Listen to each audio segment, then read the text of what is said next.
Hi hello नमस्ते. मी उज्ज्वला पवार या YouTube चॅनलवर तुमचं अगदी मनापासून स्वागत आहे. तर बघा, आज मी तुम्हाला अगदी सोप्या पद्धतीने आणि झटपट फोडणीचा भात कसा बनवायचा ते दाखवणार आहे. त्यासाठी बघा, इथे मी तांदूळ घेतला आहे.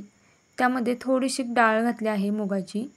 तांदूळ स्वच्छ निवडून घेतला आहे आणि हे तांदूळ इंद्रायणीचे आहेत.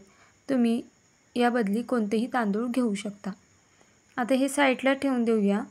आणि आता इथे बघा, एक 2 बटाटे, मीडियम आकाराचे 2 बटाटे मी साल काढून घेतले आहे आणि या पद्धतीने ते फोडीमध्ये कट करून घेतले आहेत. बटाटे 2 ते 3 पाण्याने स्वच्छ धुवून घेतले आहेत. त्यानंतर ते पाण्यामध्ये ठेवले आहेत. तर इथे बघा, आता मी फोडणीच्या भातासाठी इथे साहित्य घेतलं आहे. तर बघा, इथे 2 मोठ्या आकाराचा कांदा उभा कट करून घेतला आहे. त्यानंतर एक लहान आकाराचा टोमॅटो बारीक कट करून घेतला आहे. त्यानंतर बघा, इथे 9 ते 10 हिरव्या मिरच्या मी अशा उभ्या कट करून घेतल्या आहेत. आता इथे मिरच्या जास्त तिखट नव्हत्या, त्यामुळे मी मिरच्या जास्त घेतल्या आहेत. तुम्ही मिरच्या तुमच्या आवडीनुसार कमी जास्त करू शकता. त्यानंतर कोथिंबीर घेतली आहे, कढीपत्ता घेतला आहे आणि अद्रक लसूणची पेस्ट घेतली आहे. तर बघा, आता इथे गॅसवरती मी कुकर ठेवला आहे. त्यामध्ये आपल्याला 2 पळी तेल घालून घ्यायचं आहे. तर बघा, तेल गरम झालं की यामध्ये आपल्याला मोहरी घालायची आहे. तर पोहे खायचा अर्धा चमचा मी मोहरी घातली आहे. त्यानंतर बघा, कढीपत्त्याची काही पाने घालायची आहेत. त्यानंतर जी हिरवी मिरची आपण कट करून घेतली होती ती मिरची यामध्ये घालून घ्यायची आहे. आता एक अर्धा मिनिट आपल्याला ही मिरची परतून घ्यायची आहे.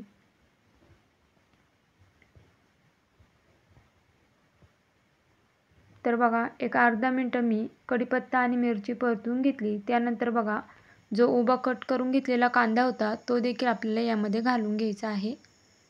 आता कांदा घातल्यानंतर हे पुन्हा 1 मिनिटभर परतून घ्यायचं आहे. तर बघा, कांदा घातल्यानंतर 1 मिनिट परतून घेतले. त्यानंतर टोमॅटो घालायचा आहे. टोमॅटो देखील आपल्याला तेलामध्ये मिक्स करून घ्यायचा आहे. त्यानंतर बघा, इथे अद्रक लसूणची पेस्ट मी घेतली आहे 1 चमचा, ती देखील यामध्ये घालून घ्यायची आहे. तर चॅनलवर नवीन असाल तर प्लीज एक लाईक, एक सबस्क्राईब नक्कीच करा. नवीन यूट्यूबरसाठी तुमचं एक लाईक, एक सबस्क्राईब खरंच खूप लाख मोलाचं असतं. तर बघा, आता यामध्ये मी हळद घातली आहे. हळद घातल्यानंतर ती व्यवस्थित अशी मिक्स करून घ्यायची. त्यानंतर जे बटाटे आपण कट करून घेतले होते ते सर्व बटाटे आपल्याला यामध्ये घालायचे आहेत. आता बटाटे घातल्यानंतर 1 मिनिटभर हे परतून घ्यायचं आहे. त्यानंतर बघा, थोडीशी कोथिंबीर घालायची आहे आणि मिक्स करून घ्यायचं आहे.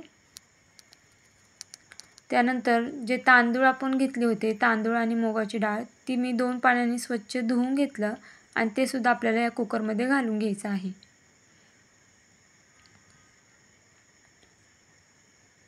तर आता हे व्यवस्थित असं मिक्स करून घेऊया. तांदूळ घातल्यानंतर आपल्याला हे पुन्हा 1 मिनिटभर परतून घ्यायचं आहे. तर बघा, तेलामध्ये असं तांदूळ परतलं ना की तर मग खायला चव भाताची खूप छान लागते. आता यामध्ये आपल्याला पाणी घालायचं आहे. तर पाणी तुम्ही तुमच्या अंदाजानुसार घाला, कारण की तुम्ही किती तांदूळ घेताय त्यानुसार तुम्हाला पाणी घालायचं आहे.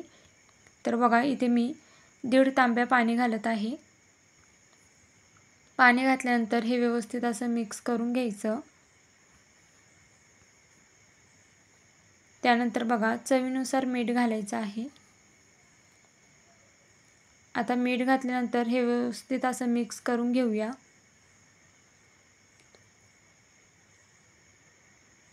तर बघा, आता मीठ घातल्यानंतर हे व्यवस्थित मिक्स करून घेतलं आहे. त्यानंतर आपल्याला यामध्ये कोथिंबीर घालून घ्यायची आहे. तर बघा, आता कुकरचं झाकण लावून आपल्याला ह्याच्या 3 शिट्ट्या काढून घ्यायच्या आहेत.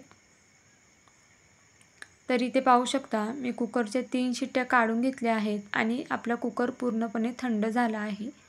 आता आपण झाकण काढूया आणि पाहूया बघा आपला भात कसा झाला आहे. व्यवस्थित असा हा भात शिजला आहे आणि पाहू शकता बटाटा देखील शिजला आहे. तर कशी वाटली तुम्हाला माझी आजची ही फोडणीच्या भाताची रेसिपी हे मला कमेंट करून नक्कीच सांगा. तुम्ही माझे व्हिडिओ कुठून पाहताय हे देखील कमेंट करून सांगायला विसरू नका. त्याचबरोबर चॅनलवर नवीन असाल तर प्लीज एक लाईक, एक सबस्क्राईब नक्कीच करा. नवीन यूट्यूबरसाठी तुमचं एक लाईक, एक सबस्क्राईब खरंच खूप लाख मोलाचं असतं. तर भेटूया उद्या एक अशाच नवीन रेसिपीसोबत. तोपर्यंत सर्वांनी काळजी घ्या. बाय.